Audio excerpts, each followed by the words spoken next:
दोस्तों, वैदिक गुरु चैनल पर आपका स्वागत है। सीटेट जनवरी 2024 के लिए जो श्रृंखला आपकी चल रही है 21 जनवरी के लिए, अब उसमें मात्र आपको 16 डेज हैं, ठीक है। 16, हाँ 16 डेज हैं आपके पास। तो आपको अच्छे से तैयारी एकदम बेहतरीन ढंग से करनी चाहिए अब, क्योंकि अब आपके पास ज़्यादा टाइम नहीं है। तो आपको क्या करना है, आपको अब सिर्फ और सिर्फ प्रैक्टिस सेट सॉल्व करना है, ठीक है। जो भी आपके पास प्रैक्टिस सेट है वो, और जो भी आपको यहाँ पर यूट्यूब पे कंटेंट कराया जाता है वो आपको अच्छे से करना है, ठीक है। तो ये जो सीरीज चल रही थी संस्कृत शिक्षण के क्वेश्चन की, तो उसमें हमने आपको कुछ क्वेश्चंस करा दिए थे, जिसमें से कुल 30 क्वेश्चंस हुए थे, बाकी का आपका रह गया था। तो उसको आज मैं आपको पूरा करा देती हूँ, ठीक है। तो इसमें हम क्वेश्चंस देखेंगे, और हाँ आप चैनल को लाइक सब्सक्राइब और शेयर ज़रूर करिएगा। ये क्वेश्चंस आपके लिए पूरा का पूरा नहीं दिया जा रहा है, जो इम्पोर्टेंट है, मोस्ट इम्पोर्टेंट लग रहा है वही आपको दिया जा रहा है, ठीक है। तो इसमें चीज़ों को पॉइंट आउट करते चाहिए चलिएगा, और जो कीवर्ड्स हैं उसको ध्यान में रखते चलिएगा और अच्छे से पढ़िएगा, ठीक है। और सिर्फ आपको प्रैक्टिस करनी है और कुछ नहीं। तो देखिए, यही आपका मूल मंत्र है। अब एग्ज़ाम के टाइम का मूल मंत्र है कि आपको प्रैक्टिस ज़्यादा से ज़्यादा करनी है। तो देखिए यहाँ पर पहला क्वेश्चन क्या कहता है कि पंचम्या कक्षायाः छात्राणाम् अवबोधन क्षमतायाः विकासाय कः प्रविधि न्यूनतया प्रभावशाली।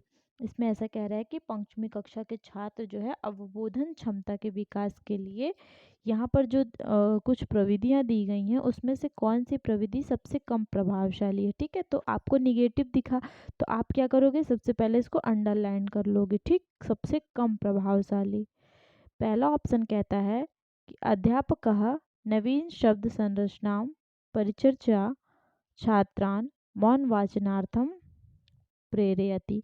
ऐसा कहते हैं कि अध्यापक जो है वो नए शब्दों की संरचना के लिए परिचर्चा करके छात्रों को मौन वाचन के लिए प्रेरित करते हैं कि अपने मन में पढ़ो, ठीक है। और बी ऑप्शन क्या कहते हैं कि अध्यापकः गद्यांश से शीर्षकम विलिख्य परिचर्चा च आयुज्य छात्रान् मौन वाचनार्थम प्रेरयति। अध्यापक जो है वो गद्यांश के शीर्षक को लिखने के लिए कहता है और परिचर्चा का आयोजन करते हैं और छात्रों को मौन वाचन के लिए प्रेरित करते हैं। सी ऑप्शन कहता है कि अध्यापक छात्रान् मौन वाचनार्थम अभिप्रेर्य तथ्याधारित निर्णयात्मकान जो प्रश्नान पृच्छति। अध्यापक जो है वो छात्रों को मौन वाचन, सेकंड में क्या कहता है कि अध्यापक जो है गद्यांश के शीर्षक को लिखते हैं और उस पर परिचर्चा आयोजित करते हैं और बच्चों को मौन वाचन के लिए प्रेरित करते हैं। सी ऑप्शन कहता है कि अध्यापक जो है छात्रों को मौन वाचन के लिए प्रेरित करते हैं और उस पर आधारित और निर्णयात्मक, ठीक है, तथ्यों पर आधारित और निर्णयात्मक प्रश्न पूछते हैं। डी ऑप्शन कहता है कि अध्यापका गद्यांशम उच्चैः संपठ्य विस्तृत व्याख्यानम करोति। अध्यापक जो है गद्यांशों को उच्च स्वर में पढ़ने के लिए और विस्तृत व्याख्या उच्च स्वर में पढ़ते हैं और विस्तृत व्याख्या करते हैं। अत्यंत कठिन पंक्ति नाम च मातृभाषायां वादम करोति। और जो अत्यंत कठिन पंक्तियां हैं और उसका क्या करते हैं, मातृभाषा में अनुवाद करते हैं। तो देखिए इसमें जो सबसे कम प्रभावशाली है, देखिए नवीन शब्दों की संरचना और परिचर्चा, तो ये करके मौन वाचन के लिए प्रेरित करना, ये आप अवबोधन क्षमता का विकास होगा इससे। और गद्यांश के शीर्षक को लिखना, उस पर परिचर्चा करना, परिचर्चा का आयोजन करना, ये भी आपके लिए पॉजिटिव आंसर है, ठीक है। अवबोधन क्षमता मतलब सीख समझ को बढ़ाता है ये। सी ऑप्शन कहता है कि अध्यापक छात्रान मौन वाचन के लिए प्रेरित करना और उस पर तथ्यों पर आधारित निर्णयात्मक प्रश्नों को पूछना। लेकिन यहाँ पर जो डी नंबर कह रहा है कि अध्यापक गद्यांशम उच्चाई संपट, अध्यापक ही जो है गद्यांश को ऊंचे स्वर में पढ़ते हैं, विस्तृत व्याख्यान करते हैं और जो अत्यंत कठिन पंक्तियाँ जो है उसका मातृभाषा या अनुवादम करोति। तो ये क्या हुई, इसमें अध्यापक ही सारा क्रियाकर्म कर रहा है, ठीक। इसमें बच्चा इंक्लूड नहीं है, ठीक। तो इसके लिए ये सब में तो जो है बच्चों को प्रेरित किया जा रहा है, मौन वाचन मन में पढ़ो, मतलब इसको समझो। लेकिन डी नंबर ऑप्शन में अध्यापक इशारे कार्य कर रहा है, ठीक। तो कैसी कक्षा होनी चाहिए? कक्षा बाल केंद्रित होनी चाहिए। इसके तहत जो डी ऑप्शन है वो आपका रॉन्ग हो जाएगा। हमेशा एग्जाम में आप क्या करोगे, आप जितने भी ऑप्शन है उसमें से एक अलग करने की कोशिश करोगे, ठीक। 3 ऑप्शंस आपके सेम होंगे लेकिन एक ऑप्शन कहीं ना कहीं उसमें कुछ अलग सा होगा, तो वो आप ढूंढने का प्रयास करोगे। 32 क्वेश्चन कह रहा है कि प्रारंभिक स्तर कुत्र बलम भवेत। प्रारंभिक स्तर पर जो प्रारंभिक स्तर के बच्चे होते हैं उनको किस पर बल दिया जाता है? कुत्र, कहाँ पर, बलम भवेत, कहाँ पर बल होता है? लेखन भाषणियों, श्रवण भाषणियों, वाचन श्रवणियों, लेखनियों। तो उनको लिखने और भाषण देने में, सुनने और भाषण देने में। सी ऑप्शन कहता है कि वाचन, बोलने और श्रवण करने में। डी कहता है कि वाचन और लेखन में। तो देखिए प्रारंभिक स्तर पे जो कुछ बालक होते हैं, कुछ सॉरी प्रारंभिक स्तर पर हाँ जो बालक होते हैं उनको सबसे पहले श्रवण, सुनने के लिए और भाषण के लिए प्रेरित किया जाता है। क्यों?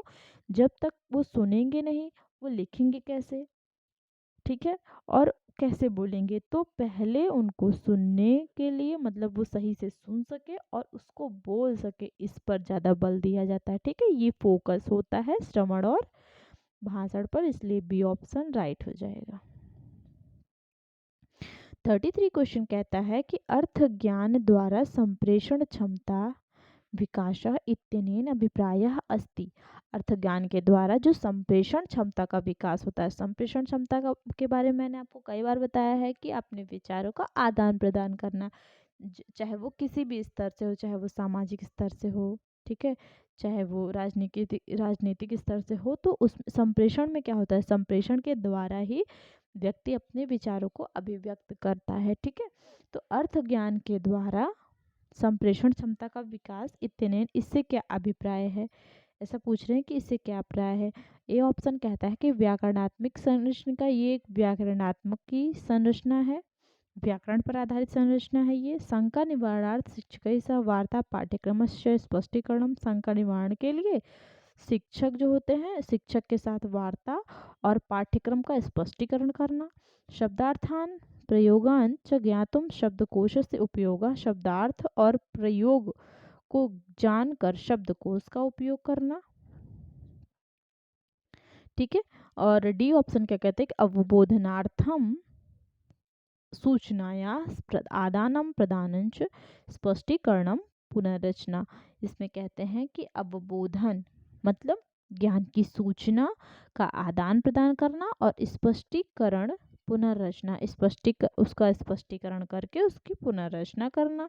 ये है अर्थ ज्ञान के द्वारा संप्रेषण क्षमता का विकास इससे होता है। तो देखिए किसके द्वारा होता है, इसमें सबसे आपका राइट आंसर क्या हो जाएगा कि अवबोधनार्थम सूचना या आदान, मतलब जो समझ के द्वारा, ज्ञान के द्वारा सूचना का आदान प्रदान किया जाता है और स्पष्टीकरण के द्वारा जब उसकी रचना की जाएगी तो ये हो जाएगा आपका सही तरीके से संप्रेषण क्षमता का विकास। तो इसलिए इसमें केवल शब्दों के अर्थ जानकर उसके प्रयोग को जानना ये जो है आपका नहीं होगा उपयोगी, व्याकरणात्मक की रचना नहीं है, और शंका निवारण के लिए शिक्षकों के साथ वार्ता ये भी आपका नहीं होगा। तो इसमें राइट आंसर आपका डी ऑप्शन हो जाएगा, ठीक। 33 क्वेश्चन जो है इसमें आपका डी ऑप्शन राइट हो जाएगा। इसके बाद नेक्स्ट क्वेश्चन आप देखोगे, इसमें क्या कहता है कि समुचिता भाषा कौशल क्रमः मन्यते। समुचित रूप से भाषा कौशल माना जाता है। क्या माना जाता है? भाषा कौशल का क्रम कौन सा माना जाता है? सुनना, पढ़ना, मतलब श्रवणम पठनम भाषणम लेखनम, भाषणम श्रवणम पठनम लेखनम, सी श्रवणम भाषणम पठनम लेखनम, लेखनम पठनम, और डी का ऑप्शन कहता है कि श्रवण भाषणम पठनम और लेखन। तो देखिए इसमें श्रवण भाषण पठन इसमें कौन सा होता है? ये चलता है सुबोपली ना, सुबोपली आपको हिंदी में बता दे रही हूँ, संस्कृत और हिंदी दोनों के लिए हो जाएगा। तो सुबोपली सुनना, बोलना, पढ़ना, ली से लिखना। किसमें मैच खा रहा है? श्रवण सुना, भाषण बोला, पठन पढ़ा, लिखन लिखा, ठीक। तो सुना, बोला, पढ़ा और लिखा। ये डी ऑप्शन आपका राइट हो जाएगा। इसके बाद 35 क्वेश्चन क्या कहता है, समुचितम भाषा अधिगमनम तदैव भवति यथा। समुचित भाषा अधिगम, समुचित भाषा अधिगम तब ही होता है जब जीवन लक्ष्य मूल्यानि प्राप्तुम भाषा व्यवहारिकी भवति।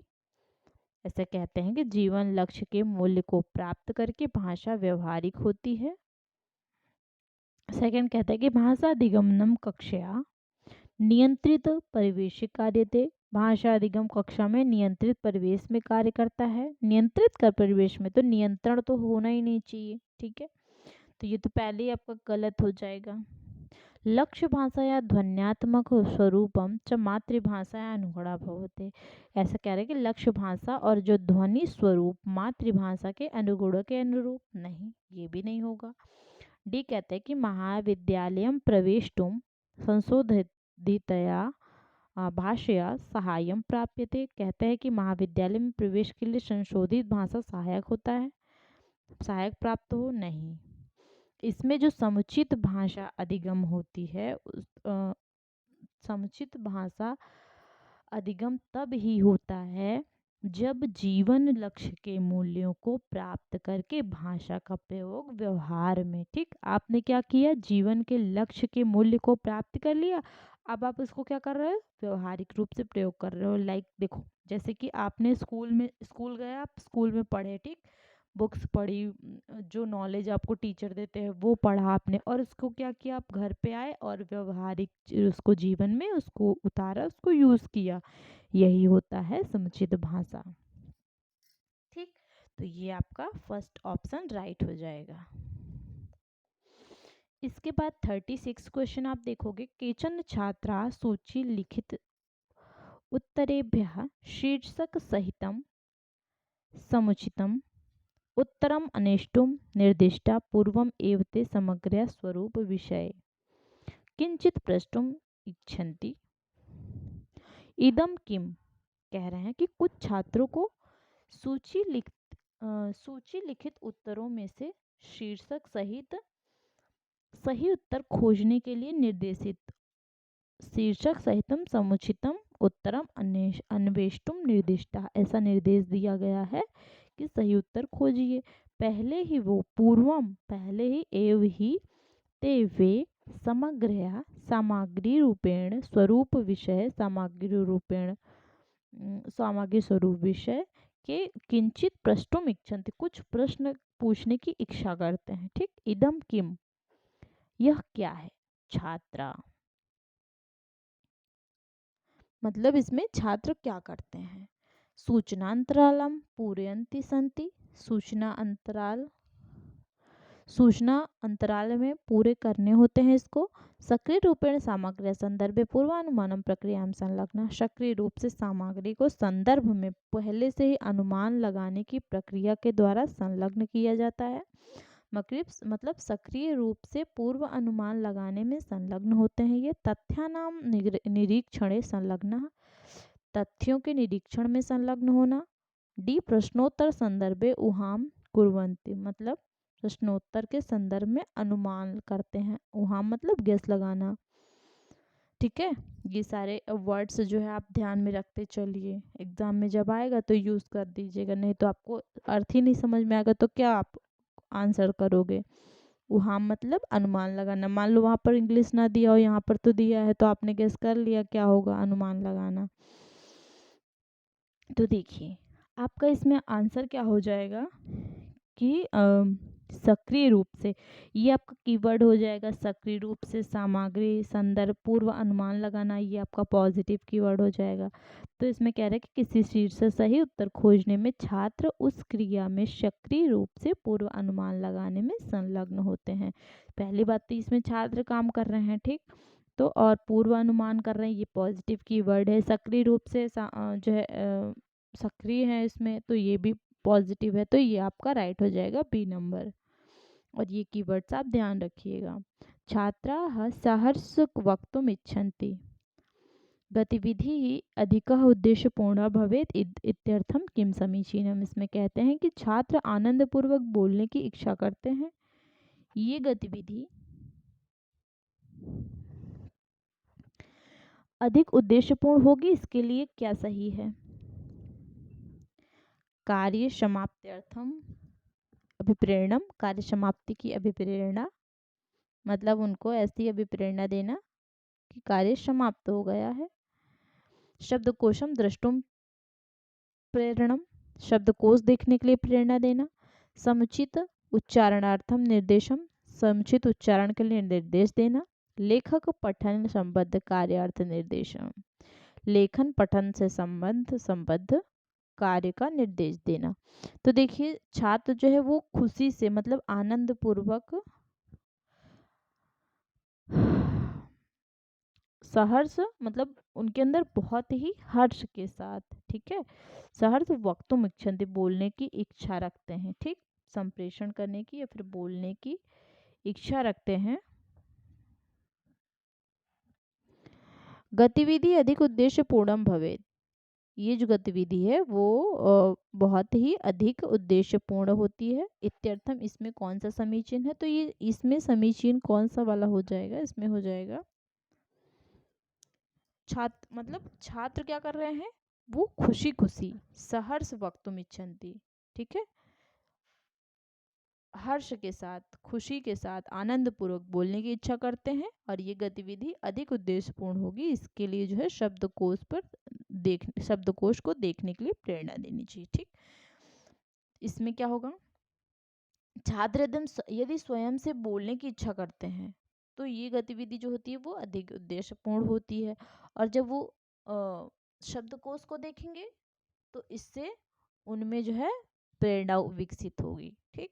तो शब्दकोश देखने के लिए प्रेरणा दी जाती है, ये आपका राइट हो जाएगा। इसमें कौन सा? Second option.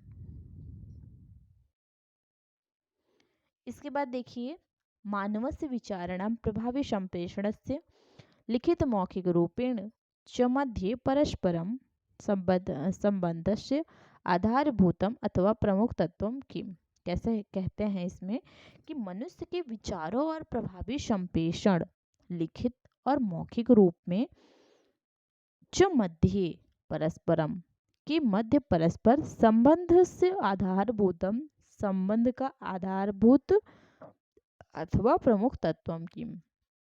प्रमुख तत्व क्या है? मानव के विचारों और प्रभावी संप्रेषण, मतलब प्रभावी रूप से जो विचारों का आदान प्रदान है वो चाहे लिखित रूप से हो चाहे मौखिक रूप से हो, इसके मध्य परस्पर संबंध का आधारभूत अथवा प्रमुख तत्व क्या होता है? क्या व्याकरण संरचना, व्याकरण की संरचना है, उच्चारण है, बृहद अक्षरीकरणम, लेखन या फिर चित्रांकन, वृहद अक्षरीकरण, बड़े बड़े अक्षरों में लिखना, लेखन और लेखन चिन्ह, लेखन का चिन्ह, ये इम्पोर्टेंट है। या फिर स्वरीकरणम बलाघातम च, स्वरीकरण पर बलाघात करना, स्वरीकरण और बलाघात। तो देखिए इसमें आपका जो राइट आंसर हो जाएगा वो कौन सा हो सकता है? इसमें हो जाएगा मानव जब अपने विचारों का, मनुष्य के विचारों को और प्रभावी संप्रेषण के मध्य जो परस्पर संबंध का आधारभूत तत्व होता है, प्रमुख तत्व होता है, वो भाषा की व्याकरणात्मक संरचना होती है, ठीक। क्या होता है? भाषा की व्याकरणात्मक संरचना होती है।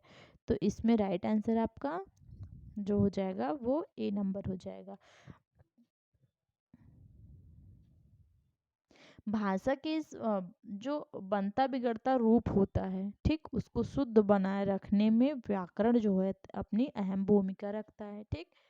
तो इसलिए इसमें जो राइट आंसर हो जाएगा वो फर्स्ट नंबर हो जाएगा, क्योंकि जब हम किसी भाषा को शुद्ध रूप से लिखने तथा उसको बोलते हैं, मतलब संप्रेषण में लाते हैं, तो उसको शुद्ध बनाए रखने के लिए व्याकरण की संरचना जो होती है वो प्रमुख तत्व के रूप में काम करती है, ठीक।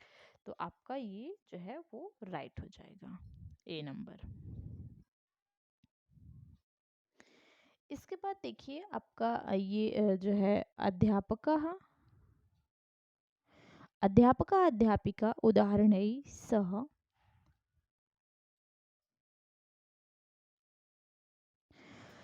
व्याकरणात्मक संरचना पठयितुं दृश्यश्रव्य उपकरणानां प्रयोगं करोति। छात्राः प्रभावी सम्प्रेषणार्थं लेखनेन भाषणेन वा एतेषां पाठिततत्त्वानां सम्यक् उपयोगं कुर्वन्ति। एषा प्रक्रिया अस्ति। अध्यापक या फिर अध्यापिका उदाहरण के साथ व्याकरणात्मक संरचना पठयितुं व्याकरणात्मक संरचना पढ़ाते हैं। ठीक है। दृश्य श्रव्य उपकरणानां प्रयोगं करोति, और उसमें दृश्य श्रव्य मतलब जो दिखाई दे और जो सुनाई दे ऐसे उपकरण का प्रयोग करते हैं। छात्र प्रभावी संप्रेषणार्थम छात्र प्रभावी संप्रेषण के लिए लेखनेन भाषणेन वा लेखन भाषण इस प्रकार के पढ़ने के तत्वों का सम्यक उपयोग करते हैं। ठीक है। यह प्रक्रिया कौन सी प्रक्रिया है? रचनात्मक की प्रक्रिया है, पुनरात्मक की है, आगमनात्मक की है या फिर निगमनात्मक की है। तो देखिए आगमनात्मक की प्रक्रिया में क्या होता है? आगमन विधि अपने विशिष्ट अनुभव और उदाहरण के माध्यम से सामान्य नियमों का निर्माण किया जाता है इसमें आगमन विधि में। ठीक है। तो इसमें क्या हो जाएगा? पहले उन्होंने क्या किया? व्याकरणात्मक संरचना को पढ़ा, उसके उपकरणों का प्रयोग किया, उसके बाद प्रभावी संप्रेषण होता है। ठीक। तो देखिए, जब उदाहरण के साथ व्याकरणात्मक संरचना को पढ़ाते हुए दृश्य उपकरणों का प्रयोग किया जाता है, उसके बाद लेखन अथवा भाषण का सम्यक उपयोग करके प्रभावी संप्रेषण बनाया जाता है, तो ये प्रक्रिया आगमनात्मक ही कहलाती है। ठीक। व्याकरण शिक्षण के लिए कुछ विधियों का प्रयोग किया जाता है जिसमें आगमन विधि बहुत ही इंपॉर्टेंट है, इसको ध्यान में रखिएगा। ठीक। आगमन विधि ये आगमनात्मक की प्रक्रिया है। ये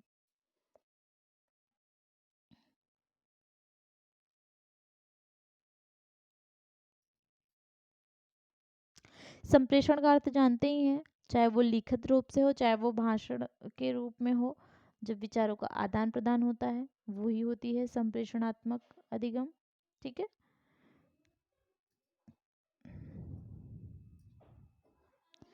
तो इसमें सी ऑप्शन राइट। इसके बाद देखिए, छात्राणां लिखित कार्य संबद्ध त्रुटि संशोधनार्थम प्रभावी क्रिया अस्ति।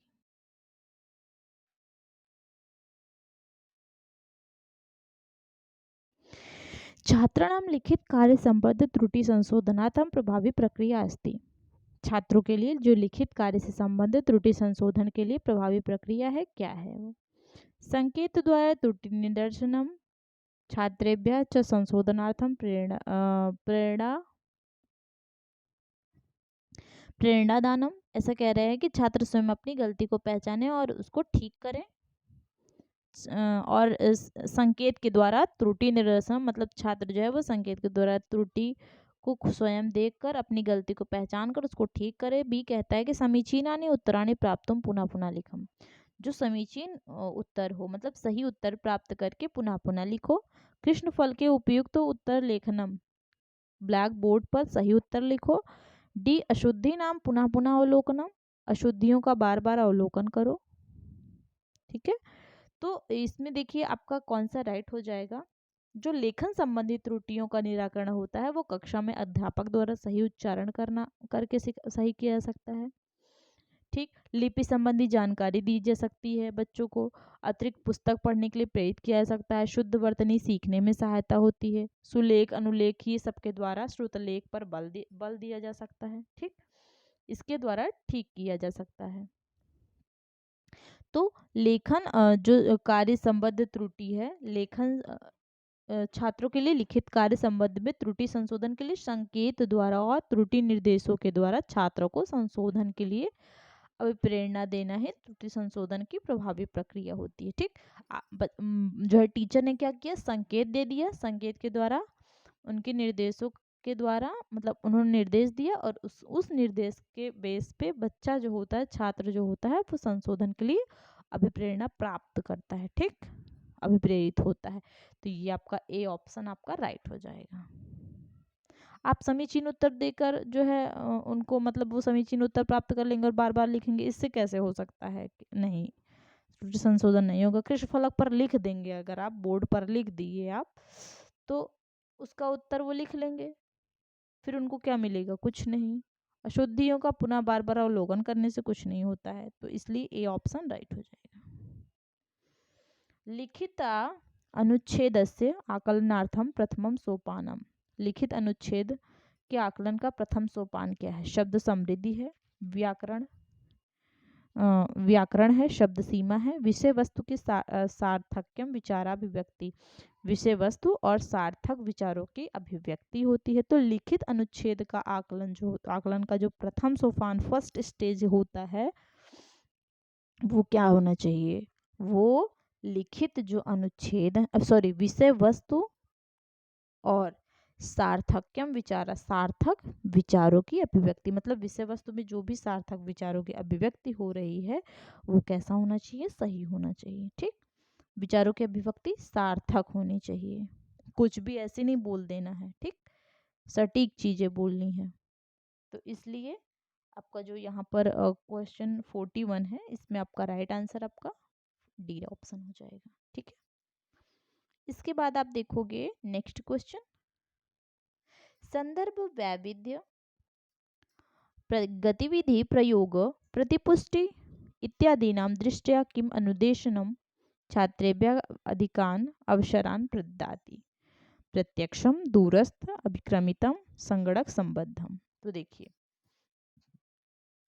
संदर्भ विविधता गतिविधि प्रयोग प्रतिपुष्टि इत्यादि दृष्टि में कौन सा अनुदेशन छात्रों को अधिक अवसर प्रदान करता है?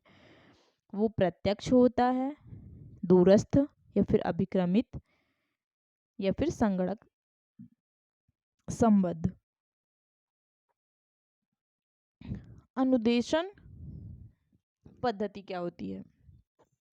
जो अनुदेशात्मक पद्धति होती है, इसमें जो होता है, पद के अंतर्गत शिक्षण की प्रक्रिया का वर्णन किया जाता है। ठीक, शिक्षण के उद्देश्य और छात्र के पूर्व ज्ञान के दृष्टि में, मतलब छात्रों के पास क्या पहले से है उसको ध्यान में रखते हुए शिक्षण की विधियां, प्रविधियां तथा व्यूहों की रचना की जाती है। ठीक, जो कुछ भी पढ़ना या सीखना होता है उसे प्रस्तुत करना ही अनुदेशात्मक है। जो भी आपको पढ़ना है, जो भी सीखना है, उसको प्रस्तुत कर देना, यही अनुदेशात्मक है।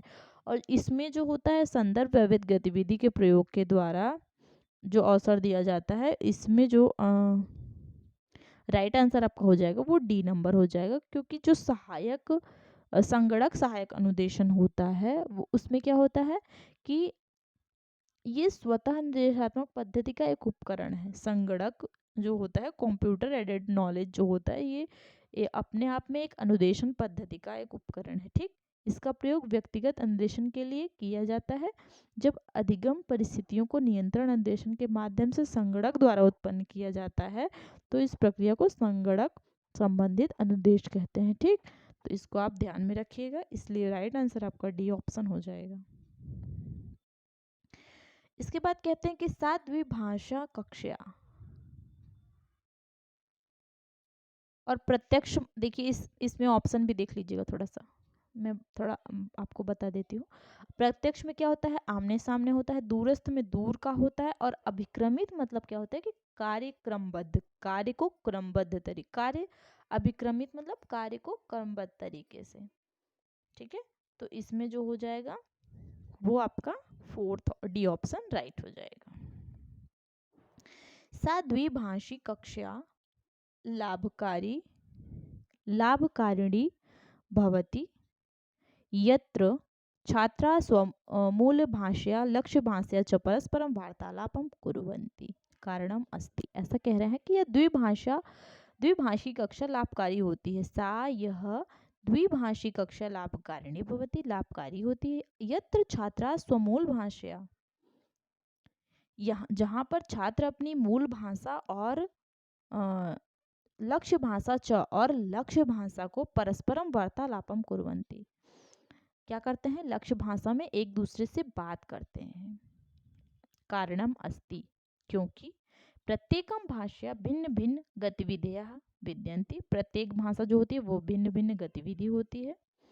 प्रत्येक भाषा में भिन्न भिन्न अनेक गतिविधियां होती है। छात्रा स्वभाषया वक्तुम एवं प्रेरिता भविष्यन्ति अतः सौविध्यम।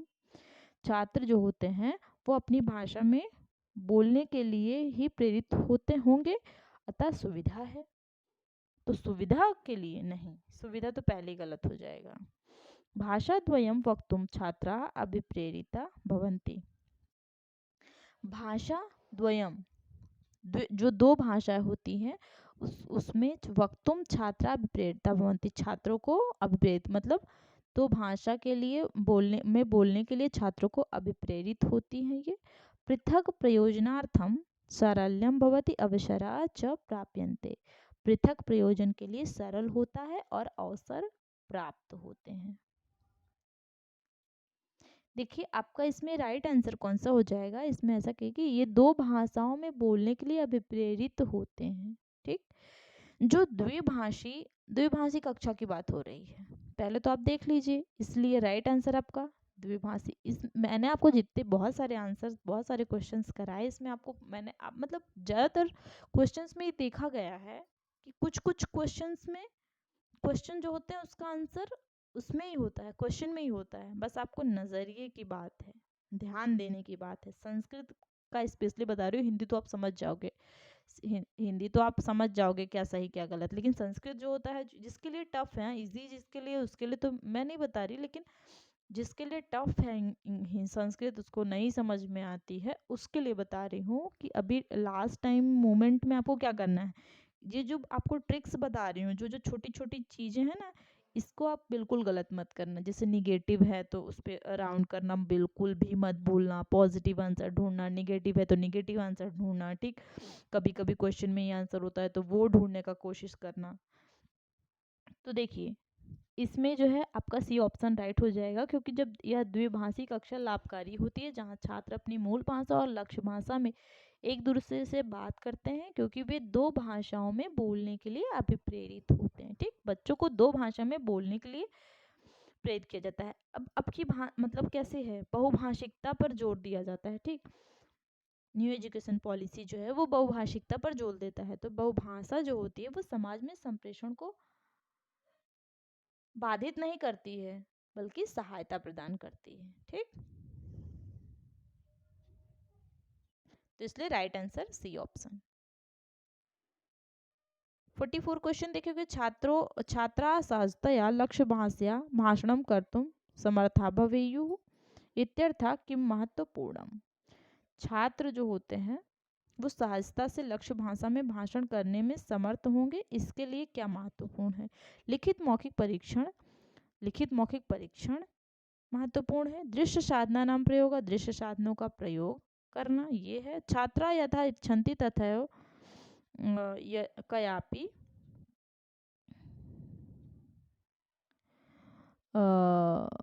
भाष्य भाषणम कुर्यु, छात्र जैसी इच्छा करते हैं वैसे ही कोई भी भाषा का प्रयोग करें। सर्वत्र लक्ष्य भाषा संभाषणार्थम अभिप्रेरणा नूतनेषु च संदर्भेषु भाषा प्रयोग अवसराणाम प्रदानम। क्या कह रहे हैं कि इसमें सभी जगह पर, सर्वत्र हर जगह लक्ष्य भाषा संभाषणार्थम अभिप्रेरणा, लक्ष्य भाषा में संभाषण के लिए अभिप्रेरणा, नूतनेषु च और नए, नूतनेषु नूतन संदर्भेषु संदर्भों में भाषा प्रयोग अवसराणाम प्रदानम, भाषा प्रयोग के अवसर प्रदान करना। देखिए अवसर प्रदान कर रहा है, ये आपका क्या हो गया, कीवर्ड हो गया, पॉजिटिव हो गया।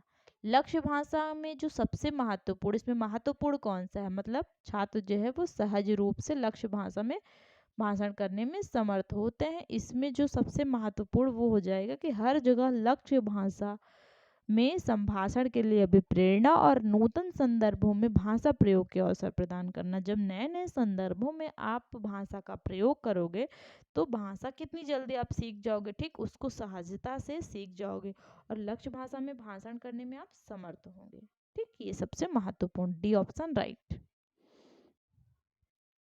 45 क्वेश्चन, सहज रूपेण भाषा अधिगमन संदर्भे महत्वपूर्णम अस्ति। सहज रूप से भाषा अधिगम के संदर्भ में क्या महत्वपूर्ण है। अधिगत शब्द अधिकृत्य वाक्य निर्माणम, अधिगत मतलब आए हुए शब्दों के आधार पर वाक्य निर्माण, लेखन, कथन शैल्या अपेक्षा अर्थ स्पष्टीकरणम, कथन शैली की अपेक्षा अर्थ का स्पष्टीकरण, अभिभाव का नाम वाक्य नाम सरणाम, अभावक के वाक्यों को सुनना। अधिगम के संदर्भ में अर्थ का स्पष्टीकरण, कथन शैली या कथन शैली की अपेक्षा अर्थ का स्पष्टीकरण। ठीक, इसमें क्या करें, सहज रूप से भाषा अधिगम के संदर्भ में जो सबसे महत्वपूर्ण होता है वो अधिगम के संदर्भ में जो अर्थ का स्पष्टीकरण होता है वो महत्वपूर्ण होता है। देखिए अर्थ का, ये भी आपका पॉजिटिव, ये सब आप कीवर्ड्स अपने दिमाग में एकदम कंठस्थ कर लीजिए, रट लीजिए। ठीक है, ये मैं स्पेशली आपका निगेटिव कीवर्ड है ये फिर पॉजिटिव का नहीं ले रही हूँ। ठीक, जैसे सब करते हैं, तो मैंने क्या किया, आपको क्वेश्चन में ही कैसा निगेटिव और पॉजिटिव वो दिखाने की कोशिश कर रही हूँ, ऐसे ही आप एग्जाम में करके आओगे। ठीक है, ऐसे ही आप एग्जाम में करके आओगे। आपका क्वेश्चन अगर नहीं सही हुआ तो फिर मुझे बोलना। ठीक है, तो ये आपका सी ऑप्शन राइट हो जाएगा। क्वेश्चन को पढ़ो, पढ़ने के बाद जो भी कीवर्ड बता रही हूँ उसको अपने दिमाग में एकदम नोट करके रख लो, घुसा लो एकदम दिमाग में, कंठस्थ कर लो। ये कीवर्ड पॉजिटिव होते हैं, ये निगेटिव होता है, हमको एग्जाम में ऐसा ही करना है, निगेटिव को राउंड करके रखना है, गोला करके, चाहे वो हिंदी हो, चाहे संस्कृत हो, चाहे इंग्लिश हो, चाहे मैथ, सॉरी चाहे ईवीएस हो, जितना भी आपको आता है, जिसमें शिक्षण आता है, सारे शिक्षण के क्वेश्चंस आपको ऐसे ही करने हैं। ठीक, तो यहाँ पर आपका सी ऑप्शन राइट हो जाएगा। शैली महत्वपूर्ण नहीं होती क्योंकि कथन शैली किसी भी भाषा को कहने का ढंग होता है। ठीक, और जब तक अर्थ ग्रहण द्वारा भाषा सीखेंगे नहीं तब तक कथन शैली विकसित नहीं होगी। समझ में आ गया ना आपको। और अधिकृत शब्द अधिकृत वाक्य निर्माण, इसमें क्या होता है, शब्दों के द्वारा वाक्य निर्माण करने पर बल दिया जाता है, परंतु जब तक शब्द का अर्थ स्पष्टीकरण नहीं होता तब तक कहाँ से होगा, अधिगम नहीं होगा ना। लेखन बाकी तो आप जानते ही हो। उसके बाद 46 क्वेश्चन देखो, मौखिकी प्रश्नोत्तरी कस्य कौशलस्य भाषाभ्यासस्य कृते समीचीना। मौखिक प्रश्नोत्तरी कौन से कौशल का अभ्यास के लिए सही है, पठन के लिए, शब्द ज्ञान के लिए, भाषण के लिए, लेखन के लिए। तो देखिए इसमें क्या कहा है, मौखिक, आंसर क्वेश्चन में ही है। मौखिक के लिए भाषण करो, भाषण ही दिया जाता है ना, पढ़ा थोड़ी ना जाता है। कौन सा कौशल का अभ्यास होता है, भाषण का। शब्द ज्ञान अर्थ लेखन नहीं, ये सब जरूरी नहीं है। मौखिक कैसे होता है, भाषण से, भाषण दोगे तब मौखिक बोलोगे ना।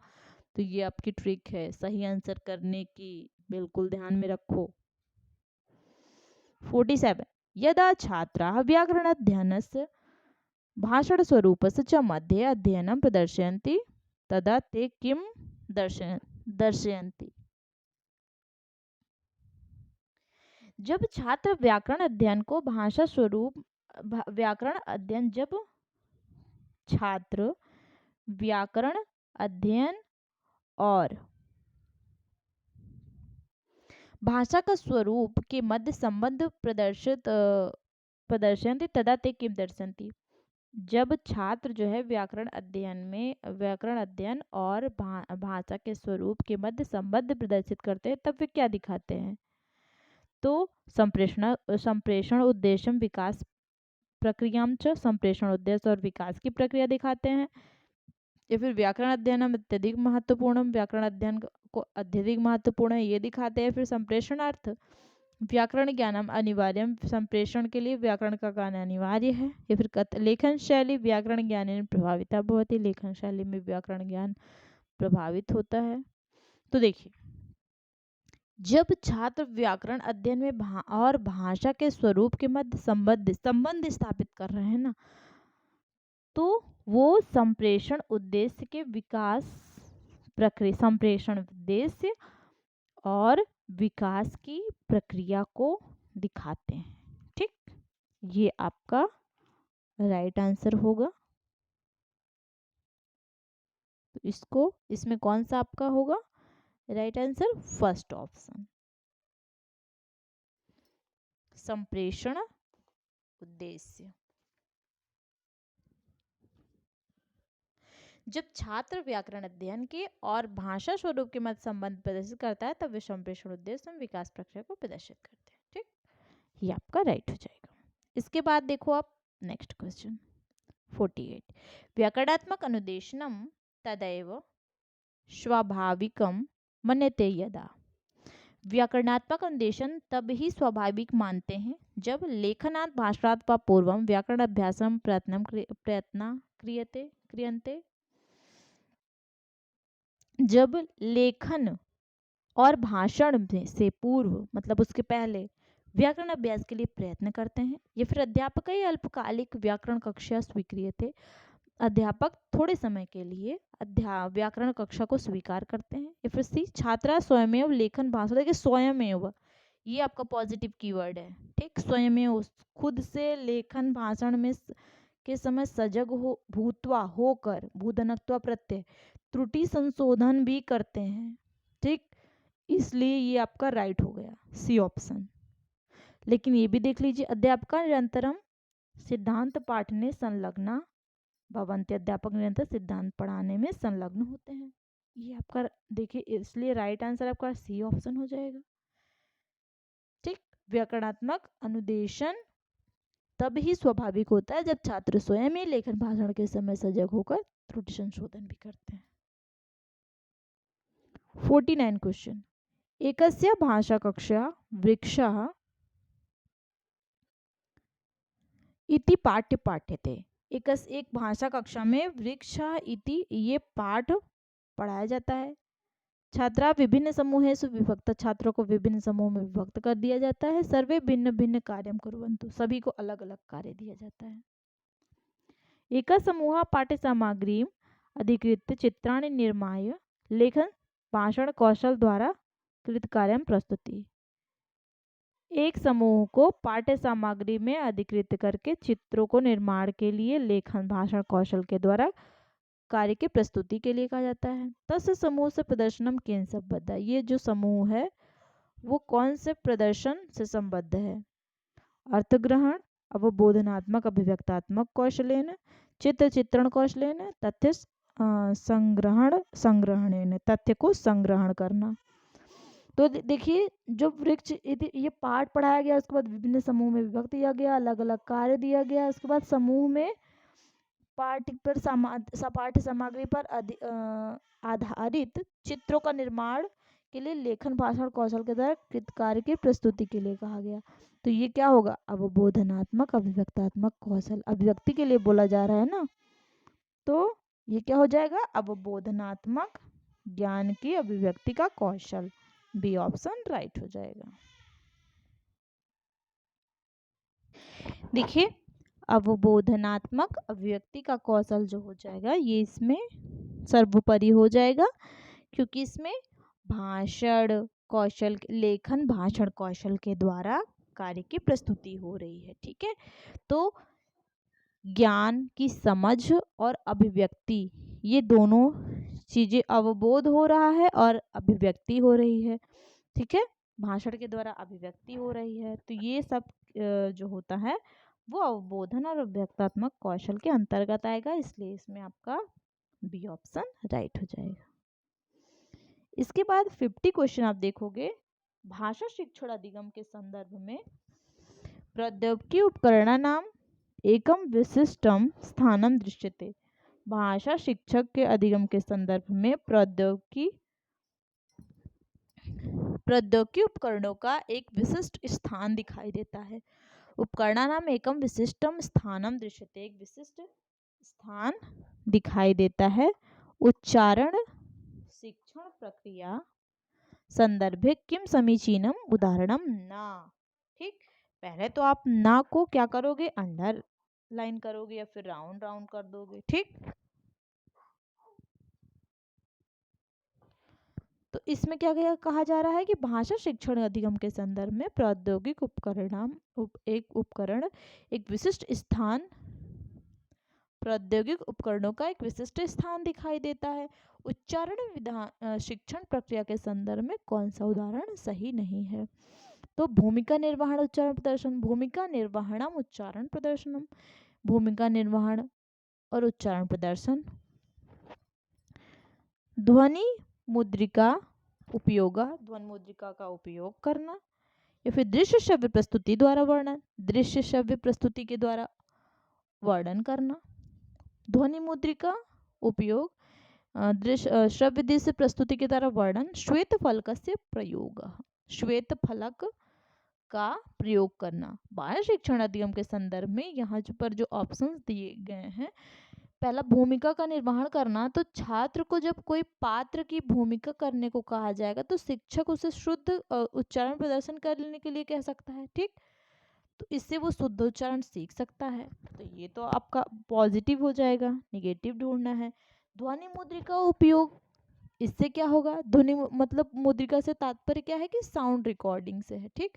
मतलब जब कोई चीज रिकॉर्ड की गई है उसको सुनाया जाता है तो इससे शुद्ध उच्चारण हो सकता है। जो गलतियां है बच्चा सुधार लेगा ना, तो ये भी आपका राइट हो जाएगा। और श्रव्य दृश्य प्रस्तुति का वर्णन, इसके द्वारा भी विषय वस्तु को सुनकर और देखकर सही उच्चारण कर सकते हैं, ये भी राइट हो जाएगा। लेकिन जो श्वेत फलक प्रयोग है ये उपयुक्त साधन नहीं है, श्रव्य सामग्री से संबंधित है। बाकी सभी जो होते हैं वो श्रव्य सामग्री से संबंधित है। श्वेत फलक जो है वो दृश्य सामग्री संबंधित है, मतलब उसको देखा जाता है। अतः उच्चारण शिक्षण के लिए श्वेत फलक क्या करोगे, उस पर लिखा जाएगा ना, उसका प्रयोग करो, उस पर लिखा जाएगा तो आप उसको देखोगे, तो इसलिए ये आपका राइट हो जाएगा डी ऑप्शन। मतलब ये निगेटिव पूछा है, उदाहरण नहीं है, तो ये भी आपका उदाहरण नहीं है। 51 ऑप्शन क्वेश्चन देखिए। 51 क्वेश्चन में क्या कहते हैं कि कस्यांचित कक्ष्या प्रायः सर्वे छात्राः मातृभाषया एव व्यवहरन्ति। कस्यांचित कक्षा, किसी कक्षा में प्रायः सभी छात्र जो हैं वो मातृभाषा एवं व्यवहरती। किसी कक्षा में प्रायः सभी छात्र मातृभाषा में व्यवहार करते हैं, अतः अन्य भाषा कक्षा या संदर्भे इदम अवगंतव्यम यत्। अतः जो अन्य भाषा की कक्षा में भाषा की कक्षा के संदर्भ में ये अवगंतव्यम यत् या होना चाहिए कि छात्रा सुविधानुसारम लक्ष्य भाषा वदेयु, छात्र जो है सुविधा के अनुसार लक्ष्य भाषा बोले, अपनी सुविधा के अनुसार लक्ष्य भाषा बोले। नहीं, ये तो गलत हो गया। बी ऑप्शन कहता है कि मातृभाषा प्रयोग सर्वदा निषिद्ध, मातृभाषा का प्रयोग सर्वदा निषिद्ध बिल्कुल नहीं है, ठीक है। अभी जो NEP 2020 में मातृभाषा को सर्वोपरि माना गया है, बच्चे मातृभाषा में ही सीखेंगे, मतलब मातृभाषा के साथ सहायता के रूप में। छात्रेभ्यः लक्ष्य भाषा व्यवहार आवश्यक, छात्र जो है लक्ष्य भाषा के व्यवहार में आवश्यक नहीं है। लक्ष्य भाषा जो होती है वो व्यवहार के रूप में आवश्यक नहीं है। छात्रा परस्परम लक्ष्य भाषया व्यवहारतुम प्रेरितव्यः, छात्रों को हमेशा जो है परस्पर लक्ष्य भाषा में व्यवहार के लिए प्रेरित करना चाहिए, यही आपका होना चाहिए, ठीक। सभी छात्र जो है वो मातृभाषा में व्यवहार करते हैं, इसलिए अन्य कक्षा के संदर्भ में ये होना चाहिए कि छात्र जो है आपस में परस्पर लक्ष्य भाषा में व्यवहार करे, ऐसा उन्हें प्रेरित करना चाहिए। तो इसलिए आपका इसमें राइट आंसर डी ऑप्शन हो जाएगा। निषेध गलत हो जाएगा, ये भी देखिए आवश्यक नहीं है, गलत हो जाएगा। सुविधा के अनुसार तो ये पॉजिटिव है ही नहीं, तो पूरी तरह नेगेटिव है, इसलिए डी ऑप्शन राइट। 52 क्वेश्चन आप देखोगे कि प्रायः छात्राः नूतन विषयान् अधिकृत्य स्वविचारान् प्रकटयितुं काठिन्यम् अनुभवन्ति। प्राय छात्र जो है नूतन विषय में, नए विषय पर अपने विचार प्रकट करने के लिए कठिनाई का अनुभव करते हैं। कारणम अस्ति, कारण है कि यत् ते नूतनान अथवा अधिकांश शब्दान न जानन्ति, वो नए और अधिक शब्द नहीं जानते हैं। एतदर्थम का उपाय, इसका क्या उपाय है। छात्रा शब्दार्थम स्मरेयुः, छात्र जो है वो शब्दार्थ को याद करे। छात्रों को शब्दार्थों को याद करने के लिए कहना, ये तो गलत हो जाएगा क्योंकि याद करना तो निषेध है। छात्रा श्रुतलेख से अधिकाधिकम अभ्यासम करो, छात्र जो है वो श्रुतलेख को अधिक से अधिक अभ्यास करे। छात्रा शब्द समृद्धि के लिए वैविध्यपूर्ण साहित्य, विविधतापूर्ण साहित्य को पठितुम प्रेरित, मतलब छात्रों को शब्द समृद्धि के लिए, क्योंकि शब्द जो है बढ़े, समृद्धि हो, इसलिए विविध पूर्ण साहित्य को पढ़ने के लिए प्रेरित करना चाहिए। छात्र स्तरानुगुणम एवं विषया चेतव्य, छात्र को उनके स्तर के अनुसार जो है विषयों को समझने के लिए छात्रों को स्तरों के अनुरूप विषय चुनना चाहिए। तो देखिए, साहित्य शिक्षण प्रणाली के अंतर्गत क्या क्या आता है? तुलना प्रणाली आती है, अंतःक्रिया विधि आती है, व्याख्यान, निगमनात्मक, आगमनात्मक, संश्लेषणात्मक, मॉन्टेसरी भी आती है, परियोजना और प्रश्नोत्तर विधि आती है। ठीक, ये सब चीजें साहित्य शिक्षण विधियों के अंतर्गत आता है। इसमें जो आपको क्वेश्चन पूछा हुआ है उसका आंसर आपको इसमें क्या होगा कि छात्र जो होते हैं वो शब्द समृद्धि के लिए विविधपूर्ण साहित्य को पढ़ें। ठीक, अनेक जो अलग अलग तरह के विविधतापूर्ण साहित्य हैं उनको पढ़ने के लिए प्रेरित करना चाहिए। ठीक, प्राय छात्र नूतन विषय पर अपने विचार प्रकट करने के लिए कठिनाई का अनुभव करते हैं क्योंकि वे नए अथवा अधिक शब्द नहीं जानते। इसके लिए शिक्षक को छात्रों को शब्द समृद्धि के लिए विविध प्रकार का साहित्य पढ़ने के लिए प्रेरित करना चाहिए। साहित्य शिक्षण से क्या होता है? छात्रों के शब्द भंडार में वृद्धि होती है, ये एक पॉजिटिव चीज है। साहित्य में ज्ञान का भंडार होता है। साहित्य का ज्ञान व्यक्ति को जितना होगा वो जीवन क्षेत्र में उतना ही निपुण होता है। ठीक, तो ये सब चीजें जो होती है वो पॉजिटिव की ओर ले जाती है, इसलिए राइट आंसर आपका इसमें सी ऑप्शन हो जाएगा।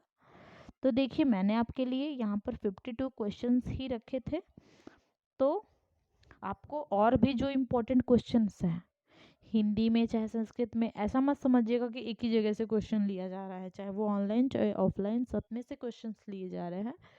तो इसके लिए निश्चिंत रहिएगा, आपको इम्पोर्टेंट क्वेश्चन ही कराए जा रहे हैं। गद्यांश भी मैं आपको करा दूंगी। तो आज के लिए इतना ही क्वेश्चन रखा था, बाकी का हम नेक्स्ट क्लास में करेंगे। वैदिक गुरु चैनल पर बने रहिएगा और बाकी इसको पूरा देखिएगा वीडियो को। चैनल को लाइक सब्सक्राइब और शेयर ज़रूर करिएगा। आज के लिए इतना ही, धन्यवाद।